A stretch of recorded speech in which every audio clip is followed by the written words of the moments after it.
하나님의 말씀 열왕기상 12장 1절부터 33절 분량이 많습니다. 까지의 내용인데 제목은 북쪽 지파의 배반과 두 금송아지라는 제목으로 같이 나눌 거예요. 자, 혹시 권사님 우리 수요 성경 나눔 인터넷으로 한번 보셨어요? 네, 못 보셨죠? 지난번에도 가르쳐 드린다고 했지만 이게 만만치 않으실 거예요. 잘 모르시니까 많이 모르실 텐데, 자, 오늘 한번 들어보십시오. 솔로몬 잘 아시죠? 예, 솔로몬 왕이 성전 건축을 하고 왕궁 건축을 하고 40년 동안 건축에만 치중하고 있다가 결국에는 죽었습니다. 자, 그게 바로 오늘 본문 앞에 이야기인데요. 자, 이런 배경 속에 솔로몬이 죽고 난 다음에 문제가 발생하기 시작했어요. 솔로몬이 죽을 때쯤 되니까 여기저기에서 대적들이 발생합니다. 대적이 발생한 이유가 뭐냐면요. 자, 제가 한번 읽어드리겠습니다. 솔로몬의 번영과 타락과 죽음. 자, 그 이후에 있었던 일들이에요. 한번 1번 한번 읽어보시겠어요? 1번 시작. 솔로몬 왕국의 번영과 성전 건축 후 타락. 예, 방금 전에 말씀드린 것처럼 솔로몬이 성전 건축을 잘했지만 자기 왕궁 그리고 자기 부인들이 가지고 온 온갖 우상과 신상을 섬기는데 열심과 전심을 다했던 자가 솔로몬입니다. 우린 솔로몬 왕 대단한 왕이라고 생각하지만 실질적으로 말씀 속에 보면은요, 그리 하나님 앞에 합한 왕이 아니었어요. 자, 어쨌든 그런 가운데 이 솔로몬이 타락하게 됐는데요. 2번 한번 읽어볼까요? 2번 시작. 평화 솔로몬의 파악의 대적들 발견. 예, 솔로몬이 타락했습니다. 자, 솔로몬의 이름이 뭐냐면 샬롬이라는 뜻이에요. 솔로몬이 샬롬이라는 뜻입니다. 샬롬이 뭐예요?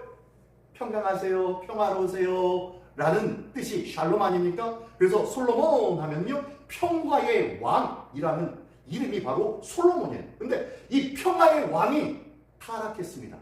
그러니까 이 평화가 어떻게 된 거예요? 평화가 더 이상 평화가 되지 않는 상태가 되는 거예요. 지금 타락 이후 평화가 파괴돼 버렸어요. 그래서 평화가 파괴되니까 여기저기에서 대적이 막 발생하기 시작하네요. 이게 솔로몬이 바로 죽기 직전에 있었던 일들이에요. 자, 그러면서요, 솔로몬 보기에 아주 대단한 빠릿빠릿하고 부지런해 보이는 청년이 하나 있었어요. 그 청년이 누구냐 하면 여로보암이라는 청년인데 한번 따라합시다. 여로보암. 네, 이 여로보암이 너무 부지런하고 똑소리나게 일을 잘하는 거예요. 그래서 솔로몬이 그를 칭찬하고 그를 자기 가까이에 두고 아주 굵직굵직한 일들을 맡겨주려고 키워주고 있었던 자 중에 하나가 바로 이 여로보암이에요. 근데 이 여로보암이 나중에는 솔로몬을 반역해서 새로운 나라 북이스라엘을 세우는 자가 되었죠. 이 솔로몬을 자기를 반역해서 다른 나라를 세운 자가 누가 세운 자예요? 자기. 솔로몬이 스스로 세운 자가 자기를 반역하는 일들이 일어나게 되어지는데 오늘 그 사건이 나타납니다. 그래서 3번 보니까요. 3번 한번 읽어볼까요? 잘 안 보이시죠? 한번 읽어보겠습니다. 시작. 왕국의 분열을 예고하듯 여로보암의 등장과 솔로몬이 죽음. 네, 여로보암이 짱 하고 등장을 했는데 등장한 즉시 솔로몬이 이제 수명을 다해서 40년 동안 치리하다가 죽게 되어집니다. 자, 죽게 되어졌는데, 자, 그 상황 속에서 오늘 말씀이 시작되어집니다. 자, 오늘 관심있게 한번 요 부분은 관심있게 우리가 한번 읽어봐야 될 잘 들어봐야 될 것 같아요. 자, 글자가 작은데 보이시나요? 네. 예, 한번 읽어보겠습니다. 시작. 왕국 분열의 원인과 책임은 누구 때문인가? 예, 왕국이 분열되었는데 누구 때문에 왕국이 분열됐는지 한번 말씀을 들어보면서 한번 생각해 보십시오. 두 번째 아주 중요합니다. 한번 읽어보겠습니다. 시작. 르호보암이 노인들의 의견을 선택했다면 과연 왕국이 분열되지 않았을 것인가? 예, 이게 무슨 소리냐면요. 이 르호보암이라는 솔로몬의 아들이 이제 차기 왕으로 등극했을 거 아니에요? 근데 이 르호보암이라는 자가 이 젊은 자들, 자기와 동년배인 젊은 자들의 의견과 솔로몬 아버지 왕을 섬기던 그 노인들의 의견들을 듣고 난 다음에 에이, 놓친 애들 걸 싫어, 젊은이들 걸 좋아 하면서 이렇게 선택을 했는데 그리고 난 다음에 왕국이 분열됐어요. 그러니까 사람들이 자, 솔로몬이 잘못 선택해서 그래 라고 평가하거든요. 근데 이 솔로몬이 만약에 노인들이 했던 말들을 선택했다면 정말로 그 왕국이 분열되지 않고 온전했을까? 한번 생각해 보자는 거예요. 자, 그 내용을 기억하면서 오늘 본문의 말씀으로 한번 들어가 보겠습니다. 자, 본문의 말씀 지도에 있는데요. 잠깐 볼게요. 첫 번째 내용이 세겜에서의 회담. 자, 회담 이제 솔로몬이 죽었습니다. 그리고 난 다음에 르호보암이 왕권을 차지하고 이제 왕이 되었는데 그 상황 속에 사건이 벌어집니다. 어떤 사건이 벌어지냐면요. 너무 안 보이시네. 그죠? 보이시나요? 이 글자가 너무 더 작아져가지고요. 저도 죄송스럽네요. 자, 제가 한번 읽어드릴게요. 제가 읽어드리겠습니다. 1절부터 19절까지인데 일단은 7절까지만 읽어보겠습니다. 르호보암이 세겜으로 갔으니 이는 온 이스라엘이 그를 왕으로 삼고자 하여 세겜에 이르렀습니다. 르밧의 아들 여로보암이 전에 솔로몬 왕의 얼굴을 피하여 애굽으로 도망하여 있었더니 이제 그 소문을 듣고 여전히 애굽에 있는 중에 무리가 사람을 보내 그를 불렀다.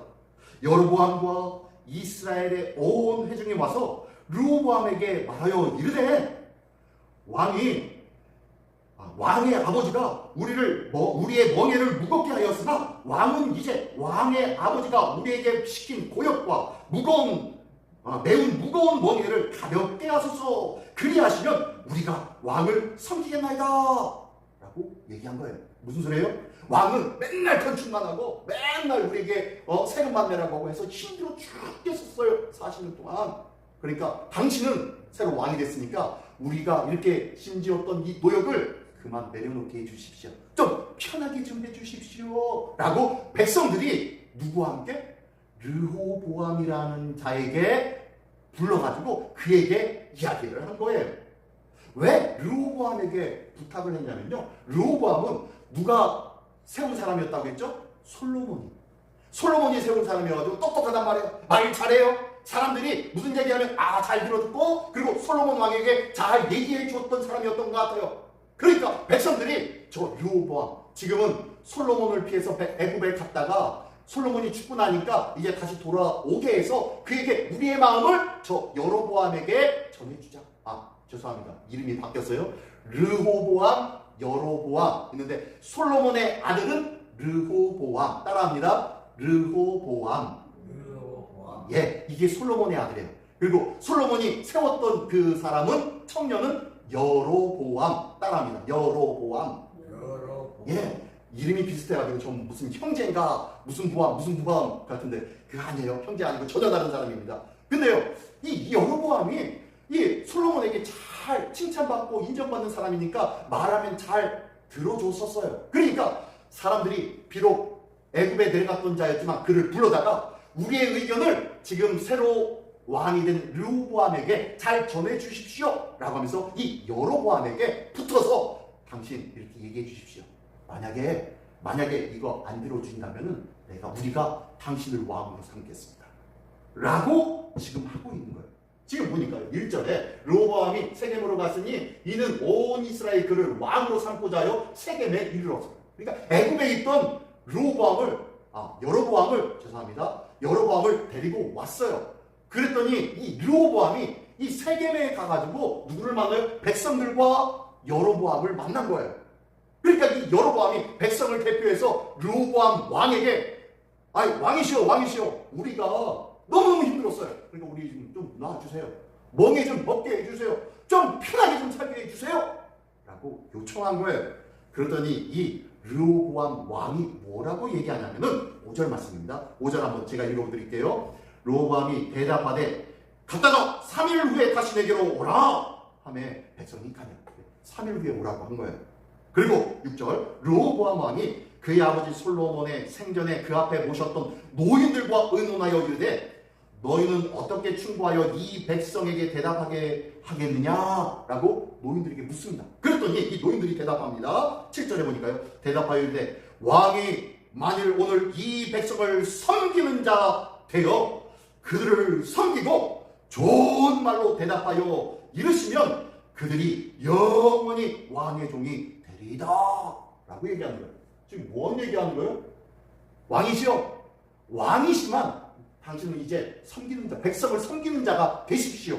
그러면 우리가 영원히 당신을 섬길게요 라고 이야기한 거예요. 누가요? 어르신들이 그런 거예요. 어르신들도 솔로몬 왕을 섬길 때부터 너무너무 힘들다는 것을 알고 있었으니까 그런 말을 할 수밖에 없죠.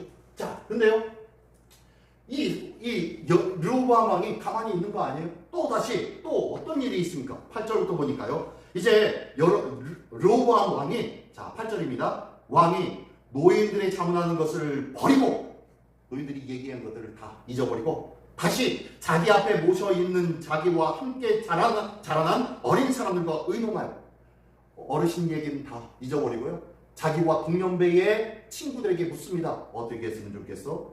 9절. 이르되 너희는 어떻게 자문하여 이 백성이 대답하게 하겠느냐? 백성이 내게 말하여기를 왕의 아버지가 우리에게 매운 멍에를 가볍게 하라 하였느니라 라고 하니까 이제 왕의 친구들이 대답합니다. 10절. 함께 자라난 소년들이 왕께 아뢰어 이르되 이 백성이 왕께 아뢰기를 왕의 부친이 우리의 멍에를 무겁게 하였으나 왕은 우리를 위하여 가볍게 하라 하였은즉 왕은 대답하기를 내 새끼 손가락이 내 아버지 솔로몬의 허리보다 굵으니 내 아버지께서는 너에게 무거운 멍에를 매게 하였으나 이제 나는 너에게 멍에를 더욱 무겁게 하려 할지라. 내 아버지는 채찍으로 너희를 징계하였으나 나는 전갈 채찍으로 너희를 징계하리라 하소서. 이렇게 얘기한 거예요. 젊은 사람들은 노인네 얘기들을 듣지만 괜히 백성들이 너 별것 아닌 것처럼 얘기하고 하찮게 볼 수도 있으니까 너는 더 엄하게 해. 혹시 북한 지금 북한 대표가 누구죠? 김정은. 김정은이 김정일 때보다 더 순하고 더 평화롭게 백성을 다스리고 있나요? 아니요. 더 높이. 김정일이, 그러면 김일성의 뒤를 이어서 김정일이 정권을 잡았을 때는 김정일보다 더 평화롭게 정권을 이루어 나가고 있었나요? 그죠? 김일성 때보다 김정일 때보다 김정은이 더 살기 어려운 곳이 북한이 되어버렸어요. 그죠? 왜 그럴까요? 두려움 때문에. 이 정권 빼앗길 것 같은 두려움 때문에. 지금 이 솔로몬의 아들 르호보암도 이 두려움 때문에 어르신들이 얘기한 것 전혀 상관하지 않고 그래 너네들 말이 맞아 라고 하면서 그들의 말을 듣고서 그래 옳다거니 그 말이 정답이네 라고 하고 있는 거예요 지금. 자, 그래서 백성들이 이제 백성들의 사랑을 보내서 그를 부릅니다. 자, 12절의 말씀입니다. 12절의 말씀을 읽어볼게요. 3일 만에 여로보암과 모든 백성이 르호보암에게 나왔으니, 자, 3일이 지나니까요, 여로보암과 백성들이 이제 왕 앞에 간 거예요. 가니까 이는 왕이 명령하여 이르기를 3일 만에 내게로 다시 오라 하였습니다. 자, 이제 왕이 대답합니다. 13절에 왕이 포악한 말로 백성에게 대답할세 노인의 자문을 버리고 어린 사람들의 자문을 따라 그들에게 말하여 이르되 내 아버지는 너희의 멍에를 무겁게 하였으나 나는 너희의 멍에를 더욱 무겁게 하였지라. 내 아버지는 채찍으로 너희를 징계하였으나 나는 전갈 채찍으로 너희를 징치하리라. 똑같이 젊은 사람들이 한 말 같이 내가 너희의 징들을 더 무겁게 할 거고, 그리고 아버지는 채찍으로 너희를 다스렸지만 나는 전갈 채찍으로 너희를 다스릴 거야 라고 하면서 엄포를 놓은 거예요. 지금 공포 정치를 시작하고 있는 거죠. 자, 그러니까 15절 왕이 이같이 백성의 말을 듣지 아니하였으니 이 일은 여호와께로 말미암아 난 것이라. 누구로 말미암아 났다고요? 이렇게 되는 모든 일들은 누구 때문이라고요? 그러니까요, 여호와께로 말미암아 난 것이다 하는 거예요. 하나님께서 이미 작정하고 있었다는 거예요. 다 알고 계셨다는 거예요. 왜요? 하나님이 이미 예언하고 계셨거든요. 다 알고 계셨고, 그래서 너희 남북 이스라엘은 다 갈라질 거야 라는 것을 알고 계신 하나님이 그거에 대해서 다 알고 있었으니 뭐 그렇게 되겠지 하면서 여호와께로 말미암아 난 것이라 라고 말씀하고 있어요. 그러면서 15절 하반절에 보니까요, 여호와께서 전에 실로 사람 아히야로 느밧의 아들 여로보암에게 하신 말씀을 이루게 하시매더라. 이 앞장에 11장에 아이야라는 선지자가 등장합니다. 이 아이야라는 선지자가 등장해서 누구를 만나냐 하면요, 여로보암을 만나요. 여로보암을 만나는데 무슨 일이 있냐면은 이 30절부터 11장 30절부터 36절까지인데요. 이 내용이 무슨 내용이냐면은 갑자기 이 하나님의 선지자 아히야가 누구요? 아히야. 자, 아히야 따라합니다. 아히야. 예, 아히야 선지자가 여로보암 솔로몬이 세워준 그 청년 딱 보자마자 갑자기 자기가 입고 있었던 새 옷을 팍 벗어 던지더니 그것을 12조각으로 다 찢습니다. 새 옷이. 그리고 12조각 중에서 10조각을 여로보암에게 넘겨주고 너는 10지파의 우두머리가 될 거야 라고 예언을 했어요. 이 아히야 선지자가 하나님의 말씀을 듣고, 그리고 하나님께서 다윗과 하신 약속 때문에 솔로몬에게는 그냥 한 지파, 유다 지파만 줄게 라고 이미 앞에서 11장에서 얘기한 내용이 이 내용의 말씀입니다. 11장 30절로 36절까지의 내용이 요 내용이에요. 자, 그 내용을 지금 얘기하는 거예요. 그러면서 아히야에게 하신 말씀대로 이렇게 하신다 라고 얘기합니다. 그러면서 16절에 온 이스라엘이 자기들의 말을 왕들이 듣지 아니함을 보고 왕에게 대답하여 이르되 우리가 다윗과 무슨 관계가 있느냐? 이새의 아들에게서 받을 유산이 없도다. 이스라엘아, 너희 장막으로 돌아가라. 다윗이여, 이제 너는 너희 집으로 돌아보라. 너희 집이나 돌아보라 하고 이스라엘이 그 장막으로 돌아가니라. 지금 뭐 하는 거예요? 이 르호보암이라는 왕이 내가 너희를 더 무거운 짐으로 그리고 전갈로 너희를 다스릴 거야 라고 하니까 백성들이 실망한 거예요. 우리의 노역 좀 쉬게 좀 해줘야지. 너무너무 피곤했는데 우리의 말을 안 들어줘?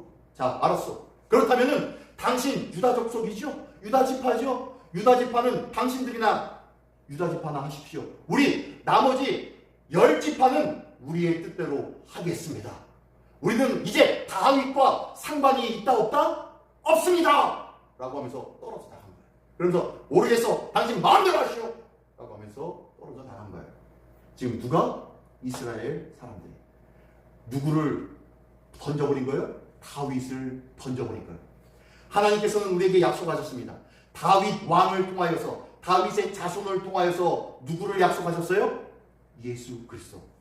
참된 구세주이신 예수 그리스도를 약속하셨어요. 근데 하나님께서 다윗에게 한 그 구세주의 약속을 백성들이 잊었다, 잊지 않고 있었다? 잊어버린 거예요. 다 잊어버린 거예요. 눈앞에 보여지는 내가 지금 힘든데, 어려운데 왜 자꾸 그렇게 하는지 모르겠어 라고 하면서 하나님과의 약속은 새까맣게 잊어버리고 있는 것이 바로 이 유다, 이스라엘 사람들의 모습이었다는 거예요. 오늘 본문의 말씀해 보니까 우리도 똑같아요. 우리도 눈앞에 내가 편한 대로 이렇게 좀 해주시, 저렇게 좀 해주지 라고 해서 그 말대로 잘 해주면은 그 앞에서 잘하네 박수 쳐줄 수도 있겠지요. 그런데 그것을 이루어지지 않았다고 우리는 곧바로 토라집니다. 토라져서 우리가 얘기해도 한 말도 듣지도 않네? 라고 하면서 뒤로 딱 들어서 너는 네 마음대로 해! 라고 하면서 내팽겨 치죠. 근데 가장 중요한 것을 놓칠 때가 있어요. 뭘 놓쳐요? 하나님과의 약속. 하나님과의 약속은 생각하지 않냐고 눈앞에 보이는 것으로 선택하면서 살고 있더라는 거예요. 이스라엘 백성, 하나님의 백성임에도 불구하고 눈앞에 조금 내 만족을 시켜주지 못하니까 하나님의 약속을 새까맣게 잊어버리는 이스라엘 백성. 이것이 누구다? 바로 우리인 줄 믿습니다. 우리도 그래요. 우리도 하나님의 약속을 붙잡아야 할 줄 믿습니다. 눈앞에 보이는 것만 그것 때문에 이랬네 저랬네 뒤에서 불평하며 네 마음대로 해! 라고 해서는 안 된다는 거예요. 북이스라엘이 그래서 먼저 멸망을 당하잖아요. 그 많은 10개의 지파로 만든 큰 왕국이었음에도 불구하고 남유다보다 북이스라엘이 먼저 멸망을 당하게 되었다는 거예요. 하나님의 약속이 먼저인 줄 믿습니다. 하나님의 약속을 먼저 기억하는 자는요, 눈앞에 있는 상황과 형편을 그것이 그렇게 중요하지 않아요. 하나님의 약속을 기억하거든요.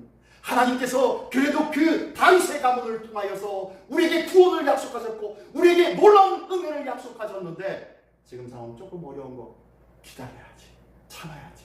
하나님께서는 분명히 우리에게 약속했으니 나는 그 약속만 믿고 지금 이 순간을 이겨낼 수 있어 라는 믿음의 다짐이 우리 모두에게 있기를 원합니다. 이게 바로 오늘 본문에서 허락하신 하나님의 말씀입니다. 오늘 이렇게 1절부터 33절까지 해야 되는데 19절까지만 하겠습니다. 이렇게 19절까지의 말씀인데 오늘 말씀 하나님의 뭘 기억해라? 약속. 자, 하나님의 뭘 기억해라? 약속. 네. 눈에 보이는 것이 아니라 하나님의 약속을 기억해야 할 줄 믿습니다. 약속이 뭐예요? 말씀 속에 있는 하나님의 약속을 기억함으로 인해서 하나님 앞에 늘 변하지 않는 믿음, 온전한 믿음으로 든든히 세움받는 저와 여러분들이 되시기를 예수님의 이름으로 축원합니다. 기도하겠습니다. 이 시간 다 같이 한 목소리 먼저 기도할 때에 하나님의 약속 보게 해주십시오. 눈앞에 있는 거, 이거 좋은 거네, 나쁜 거네, 내가 보고 평가하는 것, 그것 때문에 근심하고 걱정하고 염려하고 기뻐하고 이러지 아니하고 오직 하나님의 말씀을 붙잡고 약속을 붙잡고 믿음을 붙잡는 우리 모두가 되게 하여 주시옵소서. 이를 위하여 다 같이 한 목소리로 기도하겠습니다. 전능하신 주님 감사합니다. 오늘도 하나님의 약속을 믿는 자, 하나님의 약속을 붙잡는 자, 하나님의 약속이 나의 삶의 우선이 되는 자로 살게 하여 주시옵소서.